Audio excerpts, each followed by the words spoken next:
You open up your computer or console, see a game for sale, buy it, and are transported into a unique realm completely foreign to you.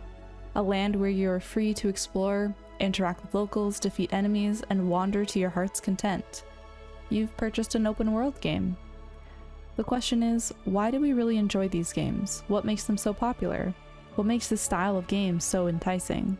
Let's take a walk into the realm of the open world game.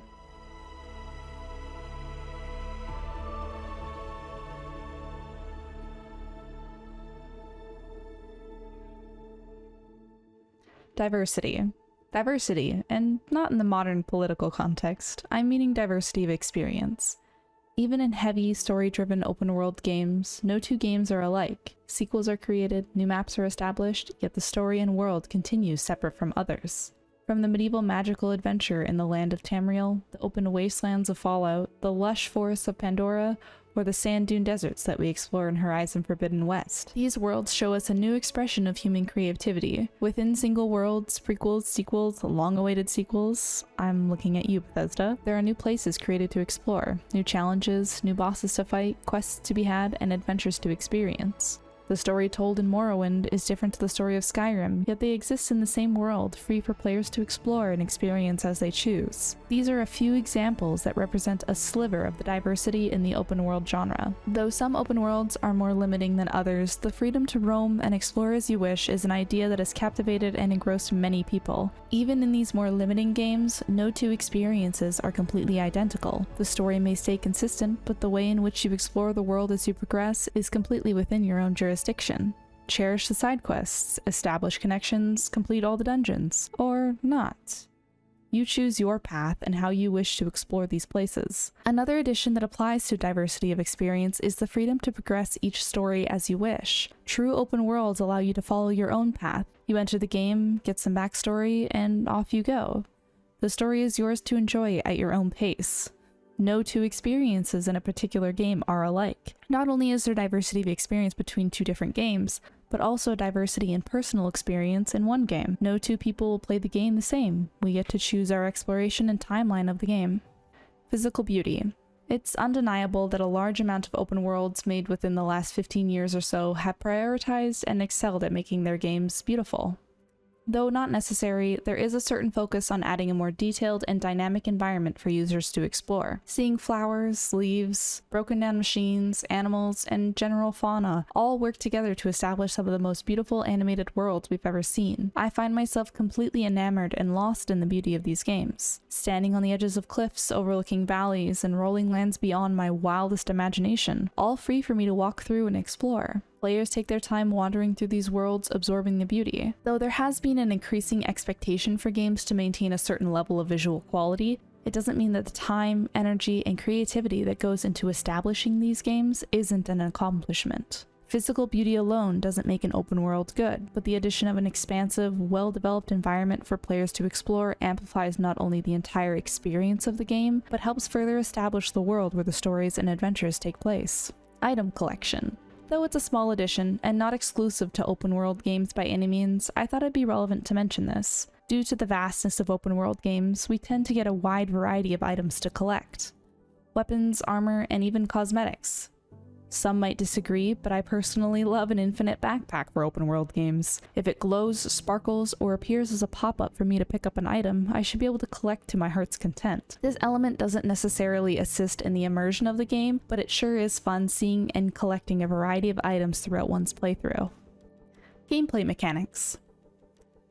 Some open worlds fall into a certain level of repetition. The quests are similarly paced, dungeons look the same but the difficulty is increased as you get further in the game, or bosses have similar mechanics throughout the game. But I believe this is more of a common occurrence in a more modern style open worlds marketed towards the casual gamer. These simplified mechanics and more dialed down gameplay is common in a lot of open worlds, but isn't the status quo, nor does it completely ruin the atmosphere and enjoyment of the game for most players. Some games focus on a diverse and interesting combat mechanics that further establish a level of uniqueness and challenge to the open world genre. Elden Ring is an obvious and fantastic example of a challenging expression of combat in the open world. Combat mechanics are a fantastic way for creators of these games to create a not only immersive game for players, but a satisfying, enjoyable, challenging, and diverse game as well. Character builds and skill trees. Another thing not exclusive to open world games, but something that does improve them nonetheless, is character builds and skill trees. Creating your own character and choosing the types of strengths and weaknesses they have, how they fight, and even what they look like is something that I find assists in the immersive element that open world games possess. Even games that are based on a pre-established character with no specific design customizations, there's still usually an element of creativity in how your character not only interacts with the world, but who they are in the world. Maps. Maps. I know it feels like a minor point for this video, but personally, I love maps. Unlocking new areas, noticing small and cute details strewn about the maps, and looking for hidden secrets that the map hints towards. Some games use the map as another medium to further add beauty and immersion into these games. They come in such a variety, but tend to follow the same pattern of the map expanding as you explore. At the beginning, some of these maps can look unreasonably large, a huge, unknown expanse for you to discover. Slowly, the world exposes itself to you. You're free to unlock and uncover unknown terrain, and even loop back to look for secrets you might have missed. I personally find so much joy and satisfaction uncovering the secrets of these worlds and seeing those achievements shown in some way on the map.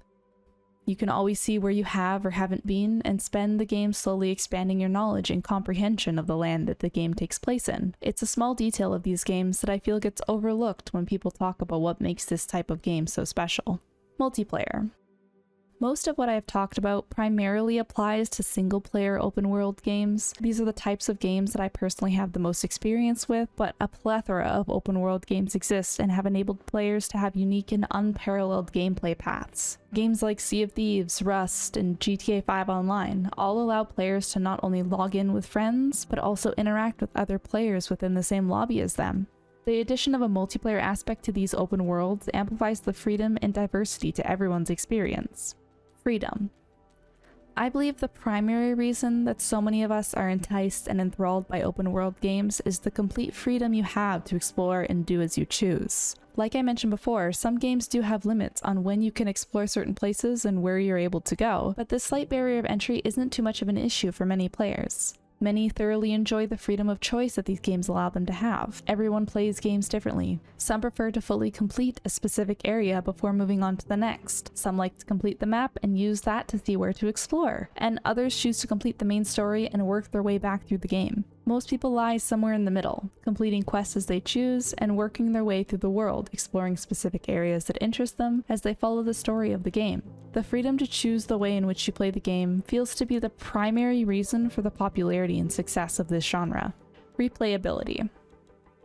Due to the varying aspects of freedom, storyline changes, multiplayer, and general diversity of games that I previously mentioned, a key part that keeps people interested in these types of games is their replayability potential. Though not all of them are as capable as others when it comes to this aspect, people keep returning to experience these types of games over and over again. Whether it's to interact differently with a specific character, or to see your favorite character again and play through quests with them. Many of these games have consistently enjoyable gameplay that enables you to play them repeatedly. With the length of some of these games, personally, by the time I've explored and quested to my heart's content and finished the main story, I've forgotten many elements and story pieces from the beginning of the game. In replays, I tend to cherish these early game moments and hold a certain level of nostalgia in re-entering a world I became so enthralled with. Though I know this topic is huge, and there is much to be said about this genre, I wanted to share some thoughts I've been having lately about open world games. Why do you enjoy open world games? Which ones are your favorite? Or why don't you like this style of game? Feel free to share your thoughts and opinions in the comments. I definitely admit that these traits aren't only held by open world games, but they are present in many. I'm not the most experienced in open worlds. My scope of the variety in which they exist is definitely limited, and I find myself gravitating to and exclusively playing a specific style of these games. Making this video, I definitely had to open my eyes and try to understand how much this genre varies, and I hope to experience more open world games that vary in style and mechanics in the future. Thank you so much for watching, especially if you've watched to this point. I'm very new to this commentary style video, but I've been finding them extremely enjoyable to make. If you have any tips or recommendations for future videos, feel free to let me know in the comments, and subscribe for more videos, as well as follow my Twitch for frequent streams.